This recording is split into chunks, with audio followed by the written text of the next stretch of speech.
Hi, and welcome to the Power Hungry Podcast. I'm the host, Robert Bryce.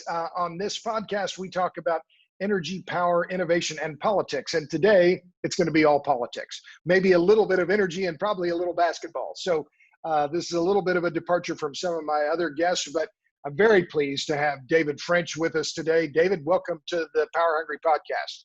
Thanks so much for having me. I really appreciate it. You bet it. So, David, I know you're a journalist and author. But we're here to talk about your new book. It's Divided We Fall, America's Secession Threat and How to Restore Our Nation. Let me go ahead and ask you, on my custom on this podcast is to have the guests introduce themselves. So if you don't mind, tell me who you are and why we're here today, if you don't mind. Yeah, so I'm a senior editor at The Dispatch, new conservative media company founded by Steve Hayes, formerly of the Weekly Standard, and Jonah Goldberg, formerly of National Review. And our goal is to provide fact-based reporting and analysis, take a pause on the news cycle and try to take a closer look. We're conservatives, but we're not partisans. And so so I'm a senior editor for The Dispatch. I'm also a columnist for Time Magazine. I'm a former writer for National Review, and a veteran of Operation Iraqi Freedom, and I'm a recovering lawyer. So I've just kind of done a few things over the years. Sure. And you have indeed. So why did, this is a very standard question, but I'm going to ask it anyway. Why did you write this book and why now? Yeah, so the book, I wrote it because really ever since I got back from Iraq, which is in late 2008, I have been growing increasingly alarmed about divisions in the United States. I think if you're going to ask somebody, is the United States divided? People would say, yeah, of course. But they wouldn't have put all the pieces together to know exactly how divided we're becoming. And this is one of the things that is one of the central purposes of the book is I want to wake people up to the true dimensions of our division in this country.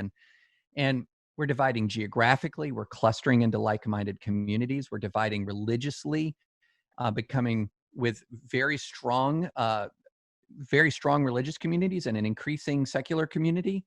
We're dividing culturally. We don't have a common popular culture. And the other thing that's really interesting is all of this is actually layering together into a mutual reinforcing cycle. And what's compounding it all when it comes to politics, as we're dividing, it's not like we're liking each other anymore.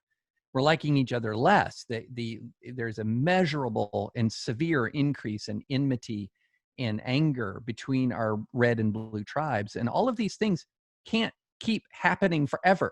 We can't keep just walking down this road and expect to stay together. Sure. Well, I found the book to be marvelous. And it as we were talking before we started recording, expose some things that I thought about, but hadn't put it in the ways that you've done it. But in the first part of the book, you say, by 2016, the Republican Party I'd grown up in was barely recognizable to me. The party I perceived to be a party of hope had clearly become a party of rage. Concern about the course of American law, politics, and culture had become alarm, and alarm in some quarters turned to panic. So it seems to me that rage, I'm not a partisan either. I'm a member of the disgusted party. I don't affiliate with. I used to be a Democrat. Some of my politics are, I guess, fit on the right, and some fit on the left. But how do you describe your own politics? You said you're conservative but not partisan. What does that mean? Yeah. Well, I grew up as a Christian conservative Republican. So I was born in Alabama, grew up in Tennessee and Kentucky.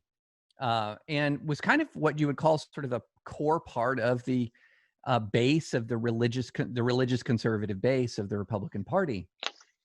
Also, I'm classically liberal. I am a civil libertarian. I've been a constitutional lawyer most of my career, defending the Bill of Rights on behalf of anybody whose rights have been violated. And so I was convinced, I got to say, by a lot of the arguments that my team made, and by my team, I mean like evangelical conservatives made in the 1990s, about the importance of character in politics, and that there are some principles that you don't compromise for partisan gain. And when the Trump campaign rolled around and all of a sudden, a lot of these same people who were talking about the importance of character in politics, the importance of marital fidelity, for example, the importance of lawfulness, um, the importance of upholding core sort of classical liberal convictions within the Republican coalition, all of that started to be sort of not just tossed out the window, but sometimes almost gleefully tossed out the window, to the Sure. point where there got to be a very, in a detail in the book, a real argument about whether we should even abandon the classical liberal founding principles of our country. And the bottom line is, I just decided I could not affiliate with a party that put Donald Trump as its standard bearer. He does not reflect my values. While I agree with some of his policies, I think his overall effect on the country is extraordinarily toxic. And I don't want that to come through anything I'm affiliated with. Sure. And so, and then, he's had an effect on the party. He has changed the party in some material ways, not just its sort of nationalist, more authoritarian bent, but also its very culture. It's a party that is increasingly given to bullying, sort of all up and down the line. And I just don't want any part of that. And a party and a party of personality. And what you just said, oh yeah, I can't tell you how many times in the past few weeks or months I've talked to people about the election and Biden or Trump, and I don't savor pushing the button for any of them, right? I don't know who the third party candidate is, but it may be who I push the button for. But I've heard so many times people say, "Oh, can't stand Trump, but I like his policies," and I'm thinking, well, wait a minute. It's all of a piece. You can't separate the man from his politics, and so.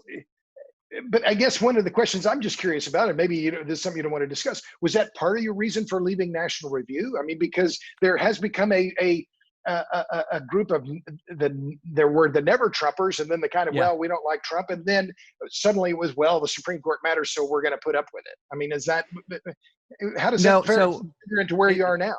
So when Jonah and Steve sort of put forward the mission statement of what they were trying to build with the Dispatch, that was very, very, very compelling to me. The way that they were trying to construct the Dispatch, and very much connected with the way my own writing was going and my own thinking.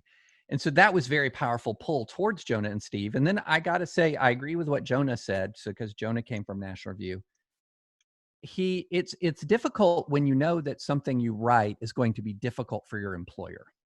So when you write what you believe and write what you think, and it causes just huge blowback, not just to you, but to the people who hire you, and the people that pay your salary, it's just difficult. It's difficult. And I have great friends at National Review, and I got to say, as far as on the publications on the conservative side, National Review is still what it always has been, which is a big tent for a lot of differing and disagreements within the Republican and within the conservative movement. And so it's got writers there that I respect the heck out of, that write, that are writing compelling stuff critiquing Trump. And there are writers who are writing stuff that is defending Trump. And so National Review has really maintained that big tent. So I'd have to say it was much more the pull of what Jonah and Steve were building. But it is a factor to sit there and think, if I write this, the fear, the backlash against the people who hire me, who I respect a ton, that's, you hate that that's the reality we're in. But that goes back to the culture point I talked about. The Republican Party has really the intense anger at people who dissent from Donald Trump is really something to behold. Right. There is such a thing as a cancel culture on the right, and it centers around Trumpism. Yeah. And look, people say, David, you got to separate the man from his policies. You can't do that. Look at the run up to the pandemic crisis. He has admitted to downplaying the severity of this virus. Right. And we needed truth in those weeks. We didn't need, and the consequences because of his cultural power and the way that has rippled through Red America have been, in my view, quite catastrophic. And that is a core character issue. He could not level with the American people about what we were about to face. Well, and you say that about the culture issue or the character issue, and now we see it with Jerry Falwell Jr., who was one of his first supporters on the evangelical team, and he has his own not little character issues. But I mean, we don't have to get in. It's so tawdry, it's almost beyond measure. But Yeah. let me move on because those issues of publication and where you find a home are important. But I want to focus on the book and the divide issues because they are really important. And as I was reading your book, I thought, well, what do you think? I mean, you identify the geographic divides, which are clear, and you talk about the Mhm. fact that the vast majority of the states. No, wait a minute. It's about the landslide counties, right? That Mhm. the number of Americans who live in so-called landslide counties, where one presidential candidate wins by at least 20 points, is at an all-time high. And you identify other divides. So my question is there one of these divides, whether it's gun ownership, whether it's geographic, what's the most combustible part of the division, do you think?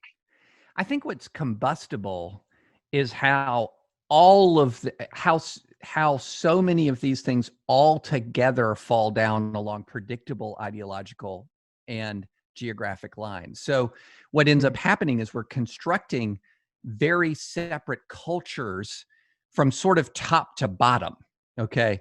So areas that are more religious are redder. Right. Areas that have more guns are redder. Areas, and you can just start to go down the line. I even talk about in the book how you can look at television viewing maps Right. Yeah. and see big differences in what people watch depending on where Sure. they are. One of the things, I grew up in the South. I was, my parents were Auburn students when I was born. My dad taught at LSU. I lived near Rupp Arena in Lexington, Kentucky.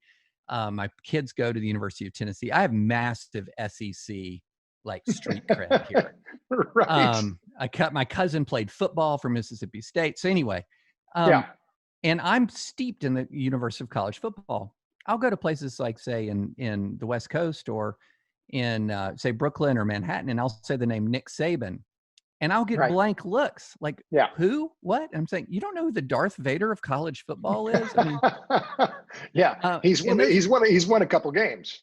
yeah. And that's a small thing, kind of a small, funny thing, but it's each thing. And if I had to pinpoint the one that's the most important, it's the religious slice of this, because America is a secularizing country, but it's not secularizing in the same way and in all the same places. Right. And so where I live in Middle Tennessee is very religious. It is very religious. If let's say you live in let's say you live in the Bay Area and you come down to my town, Franklin, Tennessee, one of the first things you'll notice is I didn't know this town had enough people to fill all those churches that we're Right. driving by, some Yeah. of which are huge, just Right. huge. And when I go, I remember when I and this is something that's been going on for a while. And I remember when I first visited Boston before law school, one of the first thoughts that went through my head was, where are the churches? Uh-huh. Like I noticed their physical absence, if that makes sense. And Right. especially as compared to where I live. And so I do think that is a very profound division. And the reason I highlight it is that lots of nations and cultures have foundered over and have had profound conflict over religious divisions. Sure. And it's remarkable because you quoted, in fact, in your last Sunday, I get your email Mhm. blast on Sundays, the Sunday Dispatch, and you quote George Washington, and I don't have Yeah. it right in front of me, about that pluralism and religious pluralism that he embraced from the very earliest days. And you quote, and I'll get to it in a minute, but the book of Micah. But you're such an oddity, as I've done journalism for 30 years as a journalist who's in the fray, regularly talking about their faith. Not only Mhm. is this division in America more generally about who's going to church and who isn't, but it's especially prominent, I think, in the journalistic class, where it's Right. almost all secular, all Democrats, and here you're an evangelical Christian conservative. And where do you, I guess you had to be part of a new publication to have a home? Is that, I mean, because you are an oddity. Am I wrong? Well, there's not, I would say one of the biggest problems in sort of the journalistic class generally is religious illiteracy. Yeah, And sort of there is a huge amount of ignorance about faith, which is not to say that there aren't some really good religion reporters who are out there. Emma Green at the Atlantic just does great work, and Sarah Pulliam Bailey, Michelle Borstein, the Washington Post. I mean, I can go through that. There are people who really do dive into these issues. But you're very correct. You're very right. By and large, especially in the sort of the mainstream media, it's overwhelmingly secular. And a evangelical Christian point of view is even amongst the sort of religious folks, that's even a smaller percentage. sure. And so I sometimes feel like I'm in an explanatory mode a lot. And I actually enjoy that. I actually enjoy that, honestly, that Well, is it sort of the, explanatory or is it evangelizing? I mean, because what I see in your work that I think is really interesting, and particularly on your Sunday blast, is Mhm, you're very I'm going to use the word forward about your faith, right? That you're a mhm. believer, and that you're saying, well, citing verse and including gospel songs that and that you like. I mean, this is not common. You know this. No. And it's funny. I'm so glad you brought that up. But yeah, a lot of it is explanation, but there is an evangelistic component to it as well.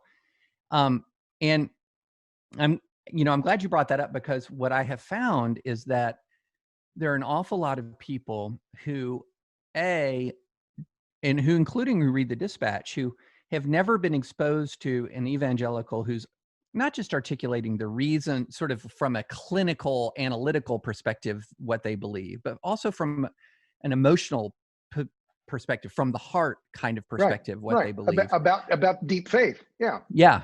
And it has struck a chord. It has struck a chord unlike anything that I've ever written. really. That Sunday newsletter is by far the most popular thing I've ever written in my life.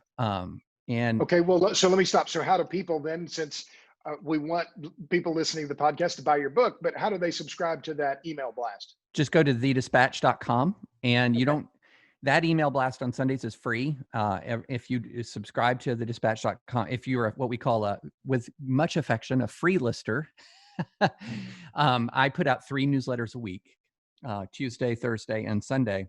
And the Sunday one is free. It gotcha. goes out to everybody. It can be shared anywhere and everywhere. Tuesday and Thursday is behind our paywall, our very modest paywall of a mere $10 a month, which gives you everything that we do. But that Sunday one, if you just want to dip your toe in the water, you can go to thedispatch.com, sign up, and you can get it. And I have to tell you, I have been so moved by some of the responses that I've gotten to Hmm. that newsletter. Just very moved. And it's interesting. It does something to you as a writer when you get people writing back to you and saying how something you wrote touched them at a deep level. A, it's gratifying, and B, in a weird way, it's very humbling and intimidating because you realize you sort of have you have a great sense of responsibility in Uh-huh. what you write. You have if you're trying to communicate truths that you believe about your faith, that is a very humbling and intimidating thing, to be honest. And so I'm incredibly grateful for the response to it. I'm overwhelmed by the response to it. I never imagined it would be what it has become. Um, and I have to say, I start thinking about it. So it comes out on Sunday morning, and I will start thinking about the next Sunday's newsletter by about 3 p.m. on Sunday. Uh-huh. like, So is so this well? So we're talking about faith here. Is that? I mean, you've been a lawyer. You've been in the courtroom a lot. You've done a lot of mhm. different things. So is this your calling? I feel like it is, to be honest. I feel like, it's interesting because I come into this world not the typical career path to becoming a political commentator or a columnist. Um, Most of my career, I was a lawyer. I've also served in the military. I deployed to Iraq during the surge. Um, and I sort of eased into writing by writing about the things that I did, my legal work, writing about my military experience. And I came into this with a lot of real world experience that was outside of journalism. And I came into it more from the experience of 2 decades as a professional of being more of a consumer of journalism than a producer of Right. journalism. And I So think maybe that was an advantage. I think it's helped me. I think it has helped me Okay. because it has allowed me, and particularly on the Sunday newsletter, to see that there was some stuff that was missing. There's Mm. some stuff that was missing in our political and cultural writing. And, however imperfectly, I'm trying to fill in something that's missing. Yeah. Well, I think it's really interesting. And so, I mean, just one more thought about Trumpism, Hmm. and because it has overtaken the Republican Party. I think it's clear. And I've thought about this, and Yeah.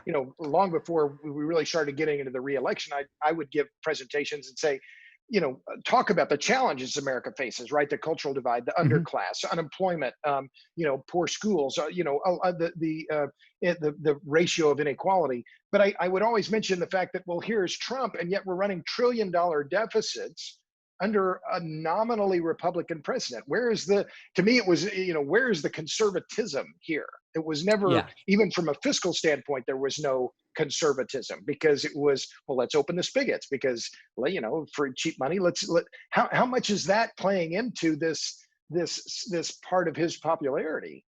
Do you think that not just the cult of personality, but, everybody's going to get a favor? I don't know how. Let me put it like this. I think Okay. he scratches a very specific itch so effectively for a lot of Republican voters that whatever else he does is okay. Huh. Okay. So let me put it like this. And what is that core itch that he scratches? He fights. He takes on the left. He takes on the media. And I All think the that there time. was this All the time.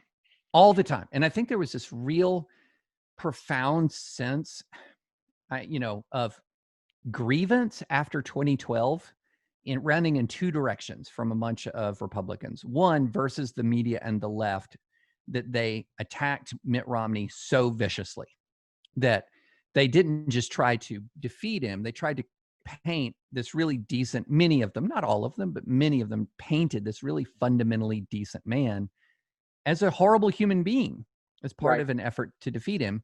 So there was a lot of sort of grievance directed outward.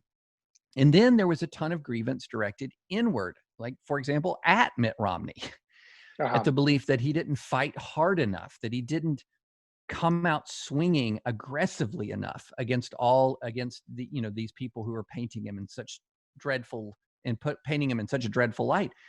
And so there was this internal grievance against the Republican establishment where people felt like they were wearing kid gloves.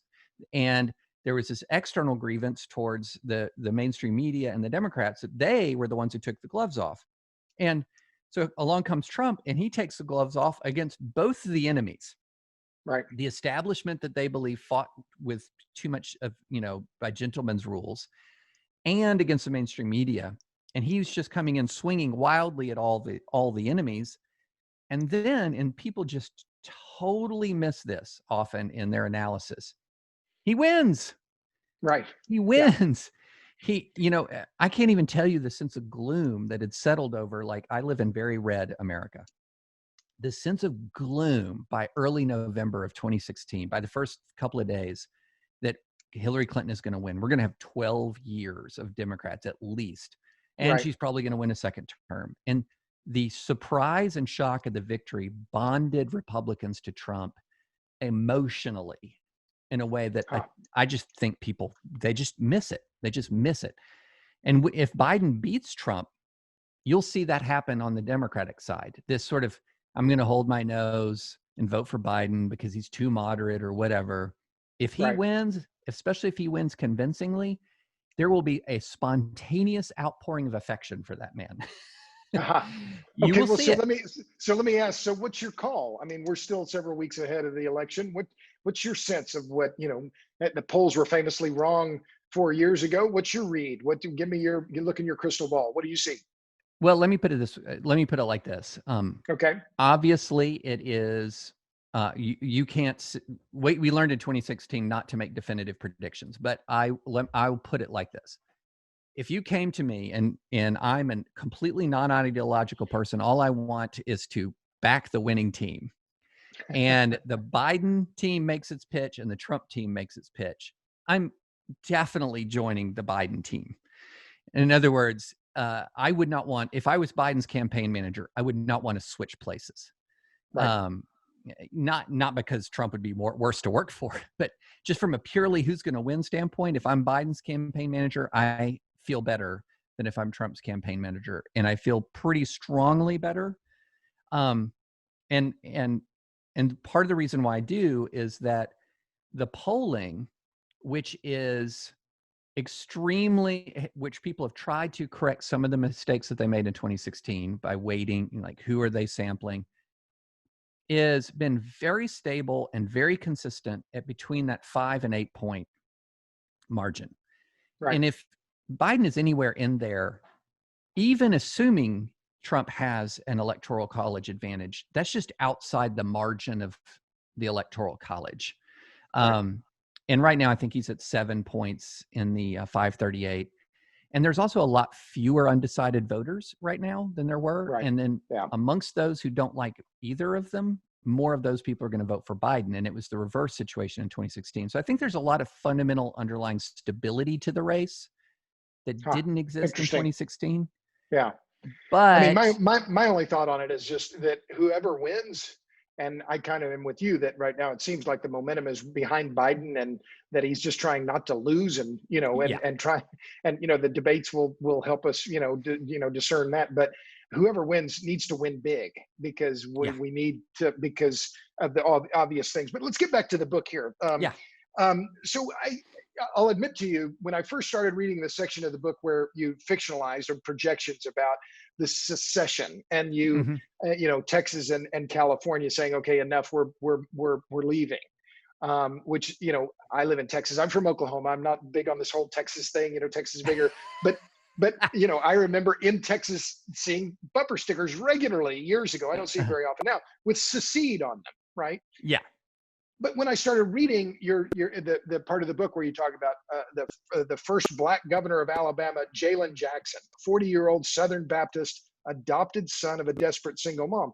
And when you started sketching out the characters in Alabama, the governor, Jalen Jackson, and then in Texas, Francisco Gonzalez, right? Another conservative who, as you say, another new face of the New South. His story was compelling also. Born into poverty, the son of an illegal immigrant, served in the Marines, deployed twice, and then attended University of Texas on the GI Bill. The way you painted it to me was so plausible. I thought, wow, now this is really clever. But then you make so walk through that, if you don't mind, about how you would see then, because the people who haven't read your book, this idea of this cleft, right? The splitting of America into more than one country. Just briefly, how you think that those scenarios that you outline in the book. Yeah. So in those scenarios, those make or break the book to the reader, actually, because what I wanted to do was say, okay, it's one thing to talk sociology and politics. It's another thing to try to make that real. And here's the question I've asked people: do you find what I have written in the middle of the book chilling or far-fetched? If you find it chilling, then that's how I imagined it in my mind. That essentially what I did is I took all of these issues that are presently live in the United States of America, and I added some key mistakes, or added some overreach or some panic. Because the way I look at it is, I went back and, you start to look at, okay, what is it when you see geographic clustering, when you see increasing extremism, and you see an increasing amount of fear? These are some of the ingredients that existed in 1776 and in 1860 and 1861, where you have geographically contiguous areas with a specific culture that they seek to preserve for good in 1776 and for evil in 1861, that they feel is under threat. And then here's the next important part. They either lose faith in the democratic process to protect their culture, or they begin to feel that their very lives are at stake. And I say, right now, we have in this country distinct geographic areas that are culturally homogenous to a great degree that believe that those cultures are under threat. So we have these basic ingredients. The one ingredient we don't have as much yet is that sense that that threat is getting violent. But when I wrote the book and finished the first draft and I finished it before the George Floyd killing and the rioting that has swept the country since then. So we've actually taken a kind of baby step into this I fear political violence world now that didn't exist even in February, March, April Sure. of this year. And so that's my contention is when you look at it like this. You know how before pep rallies, like colleges would sometimes build these giant bonfires and they'd be stacking the wood for days and you're just stacking. That's what I think we're doing in our country. Our increasing polarization and division is like stacking the wood for the bonfire. And then it takes mistakes or malice or a combination of mistakes and malice and the fire lights. Right. And that's my whole position in the book is that we need to raise, let's start taking wood off Right. that pile instead of keep stacking wood onto it. Right.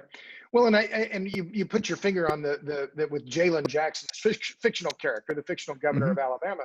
You say that in fact life was the defining issue of his political career because after he was adopted, he realized, well, his mother could have aborted him. And to me, that's really resonant now with Ginsburg's death, Ruth Bader Ginsburg's recent death. And the concern now is almost wholly on the Supreme Court in the Roe v. Wade case. Yeah. And so that abortion of all the divides politically seems to be still now. And I live in Austin, where Sarah Weddington, the lawyer who argued that case, lived and was lionized here. But that case still is such a divisive element of American politics. And will that ever be resolved? And even how do you see this? I mean, you've argued now, in fact, very controversially, I would say, you and Jonah Goldberg saying, well, Trump shouldn't fill that Supreme Court seat now. He should wait. So explain the last part first. Why should he wait? Well, part of it is I want politicians to keep their word. Okay, so let me just begin. Oh, you're so old-fashioned. I know. You rude. I know. Where's the turnip truck? Yeah. So there are a few things I want to de-escalate, and I want to. So there are many competing policy and cultural interests here. I believe it is time for a de-escalation in national politics, not an escalation. I believe it is a time for increasing character in public officials and not decreasing character. And both of those issues come into play. So you have a small number, but decisive number of Republican senators who very unequivocally said in 2016 and 2017 and reaffirmed it in 2018, hey, if there's a vacancy in an election year, whether the president's Republican or Democrat, we should wait. Right. Rubio said this. Lindsey Graham said it and even said, hold me to it. Right. Rob Portman said this. Ted Cruz talked about, you can go down the line. So one thing is, hey, keep your word. Because you know what happens when you don't keep your word? What you tell the American people is that politics is a Machiavellian power enterprise, not an enterprise based on principle. And then that has the effect of escalating our national disputes.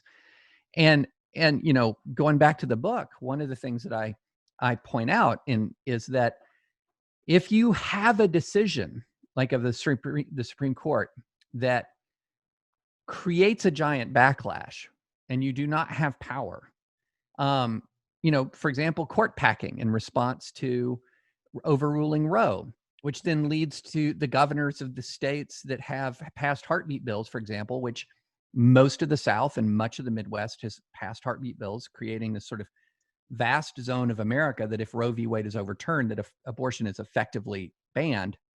Right. So then Democrats court pack in response to that to immediately reverse the reversal, or to immediately reverse some religious liberty gains. Those kinds of things, because those stakes are so high, and because the enmity between the zones is so great, those create the potential for dramatic escalation, Right. miscalculation, and political danger. And so yeah, but what I did say about abortion a couple of weeks ago is what's interesting about abortion is even though there's been this sort of stagnation in the law for really 30 years since the Planned Parenthood v. Casey case, and there's no real prospect of Casey being overruled anytime soon, at least none that we're able to see, because only one justice out of 9 has said that they do it.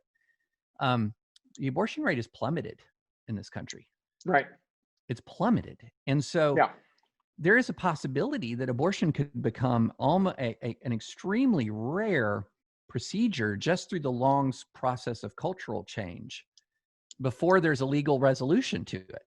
But at the same time, it's entirely possible that because it is the single most hot button judicial issue in the United States of America, that it could trigger one way or another a political crisis. Right. Let's talk about guns for a minute, because one of the things that in looking at your ideas about secession and conflict and so on, I mean, if there were some kind of armed insurrection, and we've seen this before, were there some kind of armed conflict, wouldn't the overwhelming firepower of the police, the National Guard, quickly put that down? I mean, I ask because increasingly in some of these demonstrations, you see people of whites, blacks, browns, people carrying long rifles in these protests that seem to make that shooting conflict between civilians and law enforcement more likely. But wouldn't those any kind of rebellion of that kind be quickly put down? Yeah, well, first, the amount of people open carrying AR-15s into tense situations right now in the U.S. is out of control. And we are very fortunate. We have not had some serious out and out gun battles in American streets. We're just very fortunate because we're relying on the discipline of some of the most undisciplined people in the U.S. To save us from some kind of awful street massacre. But my book doesn't posit, and I don't think that you would have an armed insurrection of the type like in 1776. What my book posits is that, for example, in the Cal exit scenario, that decreasing gun ownership in blue areas combined with increasing federal authority over gun rights, mixed with the possibility of mass shootings, means that disputes over gun rights could escalate. Right. Not that you would have. And so, because I don't think, as a practical matter, one of the things that's interesting about American sort of secessionism or American revolts is that they tend to be channeled through governmental entities. So the colonists, when they got to be particularly upset with Great Britain, established a Continental Congress, right? So, there's a Continental Congress that existed before there was the Declaration of Independence, and they established formal legalized mechanisms of resistance and rebellion. When the South seceded, what did they do? They voted either in secession conventions or, and they did a formalized legal process. In America, it's funny, we have this highly individualistic culture, but when we rebel, we tend to rebel through sort of rule of law adjacent means. And so one of the things that I talk about in the secession scenarios, in both of those circumstances, both the Cal exit and the Texit, what ultimately ends up happening is that governors of the state, in response to an enormous amount of popular pressure and in response to a series of escalations, go to the people and say, we need to vote on this. And my argument is that there would not be a second civil war. Like, I don't think there would be a second civil war for a couple of reasons. One, I think our antipathy, our enmity is such that people or a lot of people would say, bye, California, see ya. They wouldn't send their sons and daughters to die to keep California, and vice versa. And the other thing is, as I point out in the scenarios, the sheer lethality of in a true secession crisis, you wouldn't be sure that you would have full control of all elements of the military. Right. And the sheer lethality of our weaponry and the sheer speed at which it can be deployed would render a real conflict kind of unthinkable, that the Right. stakes would just be way too high to do that. And Sure. so essentially what would happen is it would just, if there was a formalized divorce, the divorce would happen. And the question Right. would be, how acrimonious would it be? Not would it actually spiral into formal violence of the kind of with the Army of the Potomac versus the Army of Northern Virginia. Sure. But you do make an excellent point too. And, having lived in Texas now for 3 decades, that a very large contingent of the American armed forces are based in Texas, right? And that's the old line about what is it? Join the Navy, see the world, join the Air Force, see Texas, right? Yeah. But there is a very much of a difference. And I wrote about this in one of my books now 10 or 15 years ago, about the schism really between Texas and California. And you see that in particular on energy. And one of the few points you mentioned in the book about energy is that the Democrats packed the Supreme Court and passed an onerous carbon tax. And that's one of the things that I see as well, is this division, not just between rural and urban areas in America, right? Mhm. The urban areas being deeply red. Trump overwhelmingly won the rural counties. But now when Yeah. it comes to energy policy, the urban elites, and I'm going to use that term because it's the right one, want to put a bunch of energy infrastructure, particularly renewables, in rural red counties. And the red counties are saying, we didn't vote for you. We don't want that stuff here. But that's part of the political dynamic now. Yeah. What's really interesting about the energy debate is it feels to me like where the energy debate gets divisive to me is when you try to impose upon communities as you're talking about, we just talked about the renewables in the rural communities, either when you're overcoming a local economy or overcoming a local way of life against the will of the local citizens, that creates a problem. Also, when you tie energy to things that are not facially energy related. So I'll give you a good example. So that you had remember the very brief Green New Deal document that was not really a energy policy, sort of an energy manifesto. And it Sure. included things like healthcare. Right. Well, wait. Yeah. Wait. And then this is a huge crisis, and some of us don't think we should use nuclear power to Right. deal with. Oh, wait.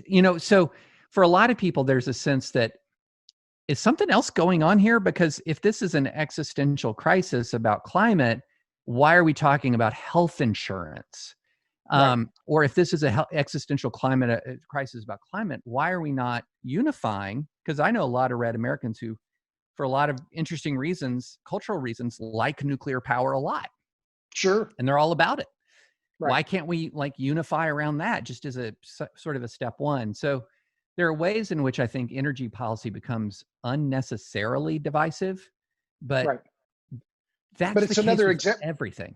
Right. But it's another example of this divide and an almost religious fervor around your idea of renewables. Right. And, you have that in the Democratic Party platform, finally, for the first time in 48 years. And I wrote about this a few weeks ago, endorse nuclear energy. Now, how far that's going to go, we'll see. But let me move back to the book because there are a couple of other things, including basketball, that I want to talk about. But uh, your subtitle in the book is about how to restore our nation, right? The secession threat and how to restore our nation.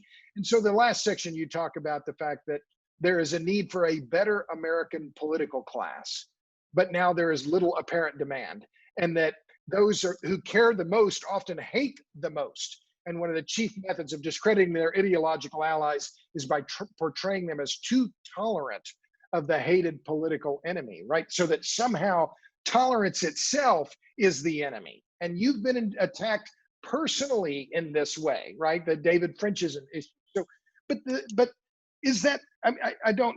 I'm going to ask it straight, and I mean it. Well, I'll just say it. Are you naive here? I mean, is it to think that we can achieve that? And I ask that respectfully, but is it just? Are you really hoping for too much? I agree with your sentiment, but is it hoping too much? Well, I don't think I necessarily have a lot of hope. That it's, Wow.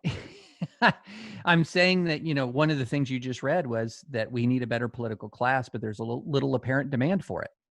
I Yeah. recognize fully the Because level of enmity. the extremists are the ones that get the attention.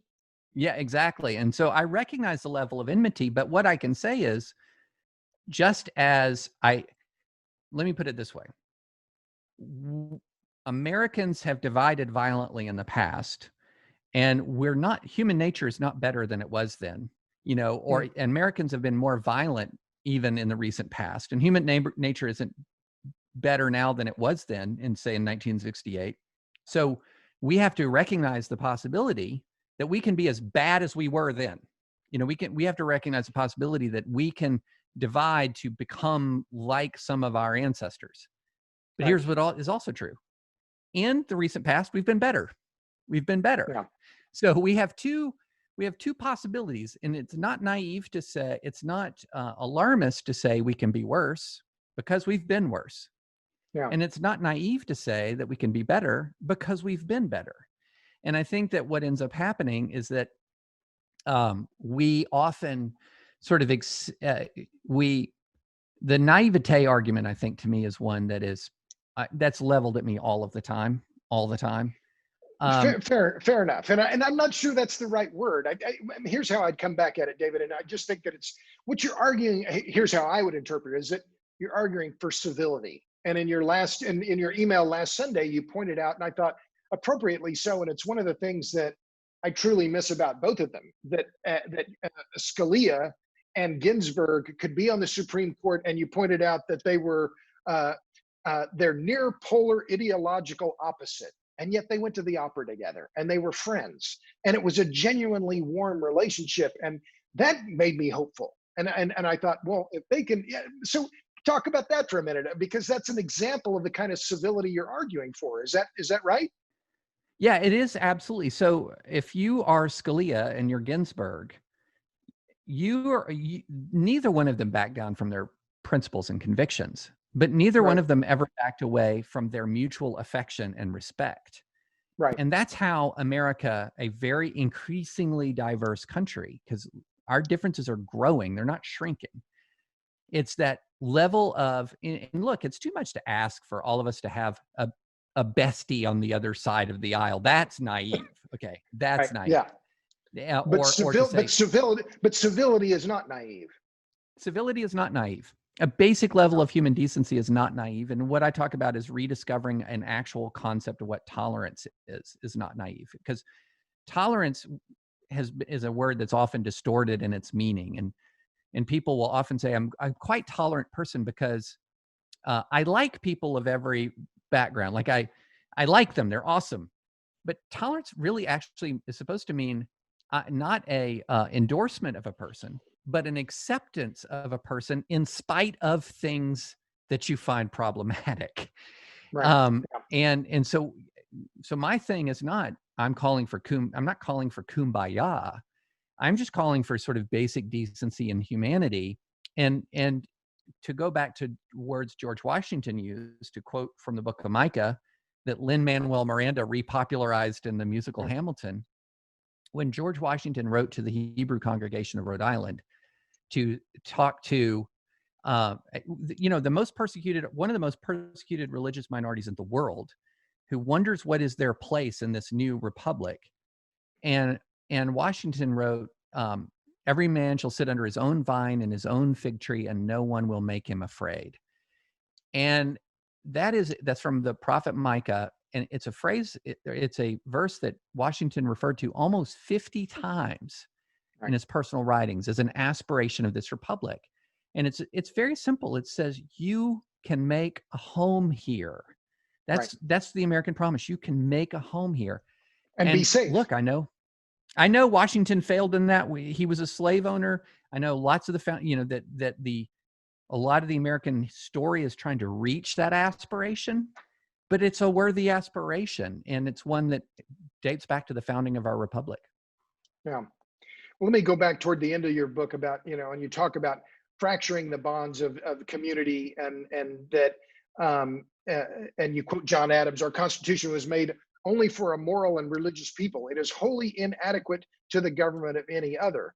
And I want to read this paragraph because I think it's, well, I mean, it's beautifully written. You said, in the presence of that greater love, the least I can do is to commit to show a more ordinary love, a love that asks us to live with decency and honor. It's a love that asks us to fulfill the purpose of humankind as articulated in Micah 6:8, to do justice, to love mercy, and to walk humbly with God. There is no solution to our national crisis absent those three cardinal virtues. So, but the idea of humility, particularly under this president, seems like of those three, justice and mercy, the humility seems to be the one part that is really missing in all of this. The humility of my own ideology versus yours or his or whatever. Is that, how do you see that? Because you've used the Micah, that citation many times. Yeah. So I think that the understanding these three interlocking moral responsibilities is very key. And the do justice part is the part that is sort of, or in the seek justice, depending on, you know, a lot of some of the translations, that's the easy part now. That's this is what's right. This is what's right. You know, the hashtag activism, the getting into the streets, this is what's right. And yes, that's part of our obligation to seek justice. But we forget the other two. And loving mercy means, look, my political opponent is also a human being created in the image of God, worthy of being treated with dignity and respect. That's the loving mercy part. And then the walking humbly. This one, I think you're right, is the hardest one of all. And because it says one of the cores of walking humbly is there's got to be a voice in the back of your mind that says, I might be wrong. I need to learn. I need to keep learning. And you're familiar with this in the energy world.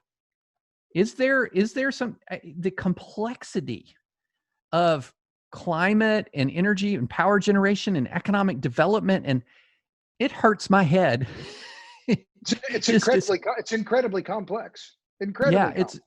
It's so complicated. And so it seems to me that it's almost like the more complicated something, here's another thing that's incredibly complicated. How do you unwind the effects of 345 years of established legal racial discrimination defended by violence?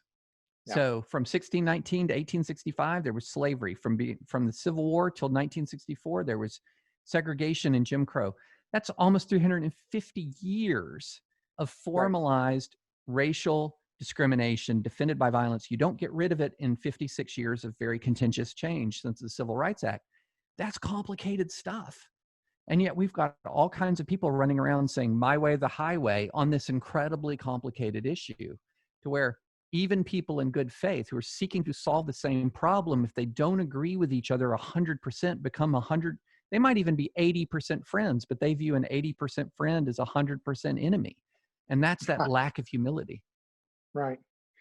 Well, so let me shift this because you're a big basketball fan, I know, and you're Memphis Grizzlies, right? And you've in some of your email blasts, you've included your favorite clips of Ja Morant. Who are you rooting for in the finals in the basket? And who do you think is going to win, and who are you rooting for? So I think it's right now the Lakers are in the driver's seat. I'm rooting for the Lakers overall. I'm rooting for the Lakers against the Nuggets. I'm rooting for the Heat over the Celtics. I love this Heat team.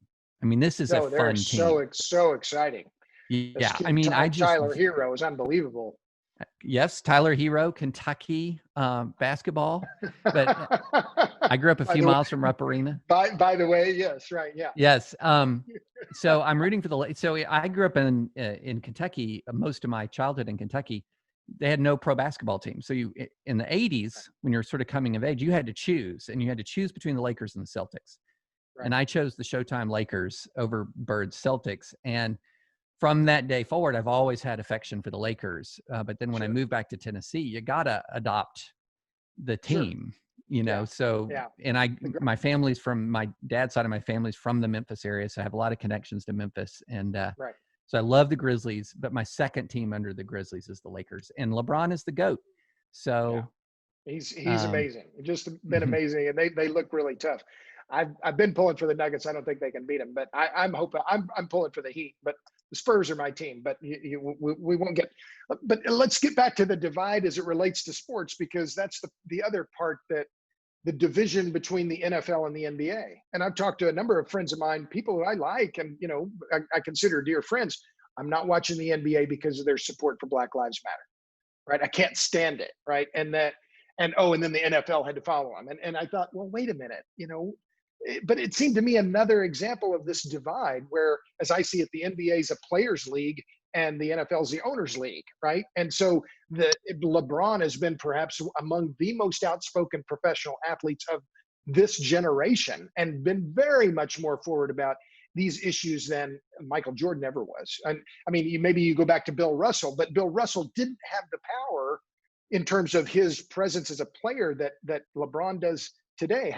How do you see that the question is this, I'm giving you a homily here.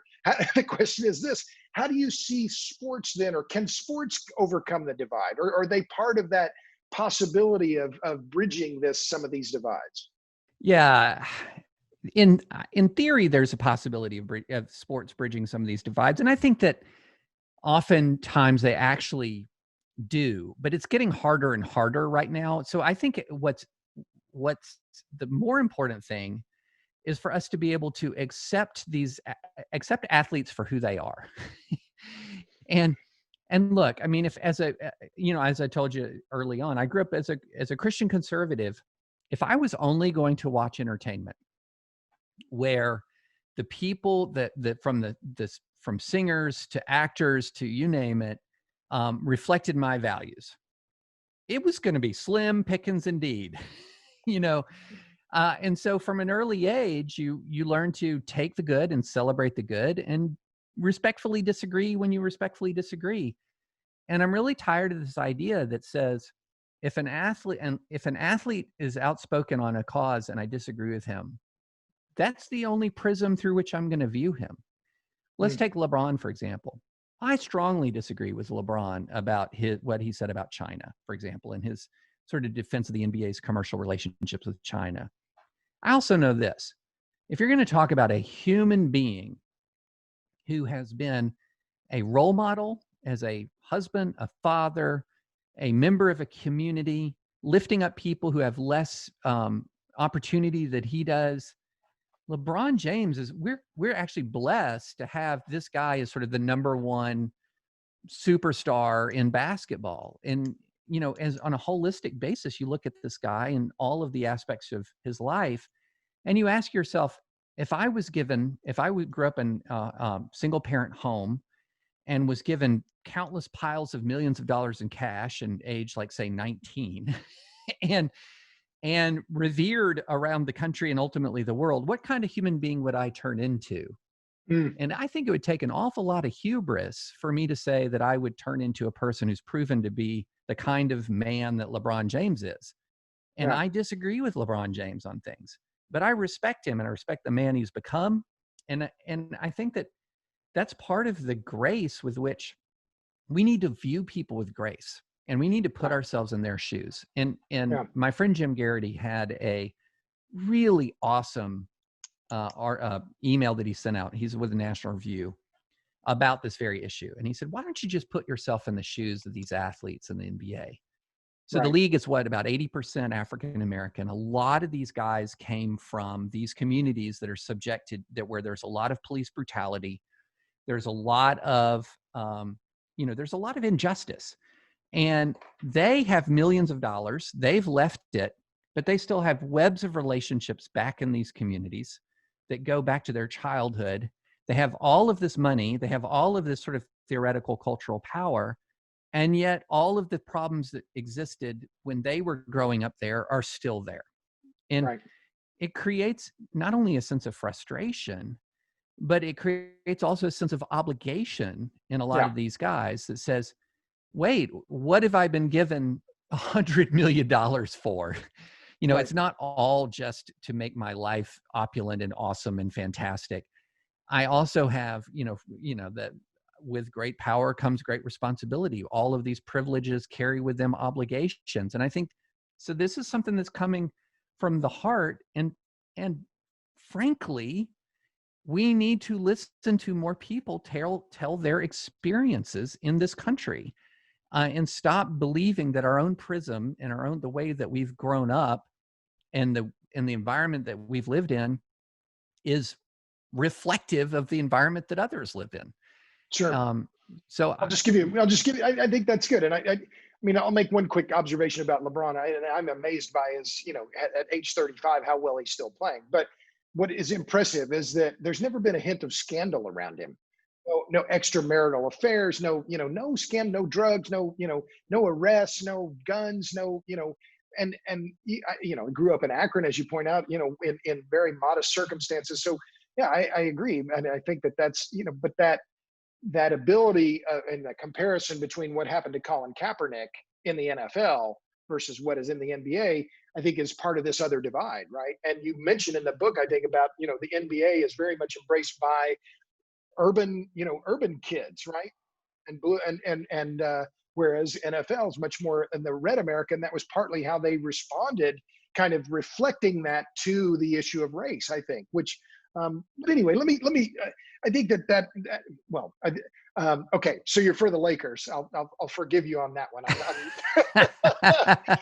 But hey, the Nuggets are great fun to watch, and Jamal Murray, Kentucky.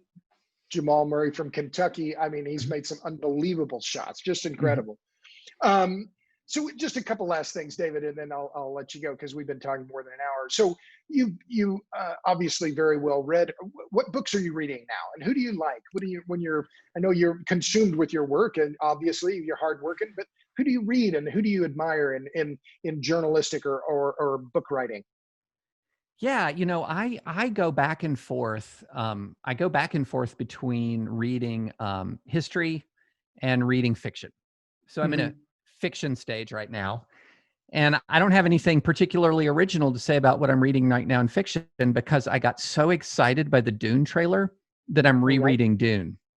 Okay. For maybe the 8th time. I don't know. Wow. I've read Dune. I love Dune. I think as a single, the other Dune books in the series I don't like as much, but the standalone novel Dune I think is the best single volume science fiction work that I've read. Period. So you're a sci-fi fan. I know. Oh yeah, absolutely. So I have the privilege of getting just a ton of books early on, like right hot off the presses. But I have to say a book that is maybe it's about a year and a half old. I can't remember. But if you've not read it, to me really helps explain this moment in our history as well or better than anything that I've read. And that's The Coddling of the American Mind, Jonathan Haidt and Greg Lukianoff. I cannot recommend that book highly enough. I think it's great. extremely insightful. And, from a historical standpoint, I just finished reading like I said, I bounce between history and fiction. I just finished reading The Splendid and the Vile, which is the story of really from a very personal perspective of Winston Churchill in the critical days during the Blitz. And it was both fascinating and frustrating. It was fascinating because it really opens a window into how he lived. What was his life like during the Blitz, during the crisis moments when England stood alone. But as a sort of an amateur military historian side of myself, I wanted to know more about his perspective on the grand strategic situation and yada, yada, yada. This was much more sort of the personal side of it. But knowing that and learning that was fascinating. And what was one of the things that was really fascinating about it is how Churchill's sort of sense of personal openness to personal risk sometimes verged on recklessness during the height of the Blitz, but at the same time was sort of indispensable to who he was as a human being, that he couldn't just be politically defiant of the Nazis. He had to be personally defiant of the Nazi campaign. And to show his leadership, let Brits know, let other people know he wasn't afraid. Right. It's very fascinating. And so The Splendid and the Vile, read Dune, Coddling of the American Mind. So that's 3. That's good. So last question, David, and again, my guest is David French. His new book is Divided We Fall, which is available from all the major booksellers. So another question, 2. So what's the hardest part of what you do? The hardest part. That's a great question. Um, I would say the hardest part is if you're trying to do this job well, um, you're trying to take extremely complicated things, and you know this from your work in energy policy.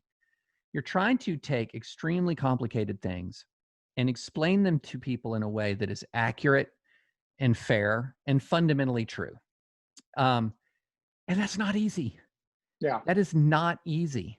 And so, I just had this, just to sort of give you a sense of, the process. So I just had a big piece come out today in the Wall Street Journal, a long piece about the roots of our Supreme Court wars and why they're so toxic. And to go through a 200 and, to go through a from 1800, the very end of the election of 1800, which led to in early 1801, which led to really the first attempted court pack in American history, up to the present moment. There's a lot of twists and turns and detours and branching trees of possibilities, and you're trying to describe that fairly and come up with some proposed solutions in a way that is compelling and truthful and doesn't leave out all of the really important things. And that's really hard.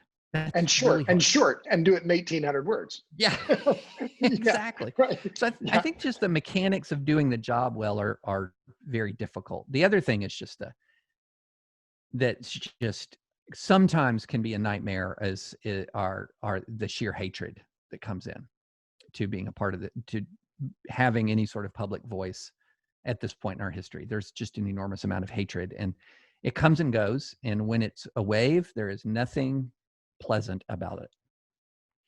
Well, and you and I discussed that personally some time ago, and I know that you've and your family have been subjected to some of that, but I can't imagine that level of enmity directed at me. And I'm very compassionate about that, empathetic, because no one deserves that kind of those threats. But so this would be a good way to then lead to the last question. Then, so what gives you hope? I mean, you've written a book about you've written a book about all these divides, and there are a lot of them, and they're scary, and they go back a long way, and they're about guns, they're about religion, they're about abortion, they're about geography. What, in looking at all of this, though, I know you're a man of deep faith, what gives you hope? Well, I mean, from the standpoint of theology, I understand. I mean, there's a scripture that says, "Why do the nations rage? Why do the princes plot in vain?" I have faith in God's sovereignty. I have faith in God's sovereignty over the America. I have faith in God's sovereignty over the world. And I also understand and know from firsthand that there are an increasing number of Americans who are looking at all of these same things that I'm seeing and saying, enough. There is something wrong here. And one of the things that's happening that I've not seen in my adult lifetime of engagement in politics is the number that they're sort of like sprouting up like flowers in the desert, are all kinds of efforts to try to figure this out, to try to create dialogue between right and left. And right now it's a movement that's got a lot of individual pieces and components to it. There's sort of no overarching, sort of national healing kind of movement, but there's a lot of smart people on the right and on the left who see this. And I have been in rooms with people that I've seen people get together that I never would have thought in my life I would see in the same room breaking bread together. Not so much anymore because of the pandemic, but Right. who in good faith and in goodwill breaking bread on Zoom. Boy, on Zoom. Yeah. And in fact, later today, this afternoon, I'm going to have a Zoom meeting with just such a group of people. A lot of smart, engaged people with big platforms and lots of influence are saying, "Holy smoke, something is going on, and we got to do something about it." And what I found in talking to them universally is when they do use their platform to say that, the response of sort of relief and hope they get from other people is always surprises them at how extensive it is.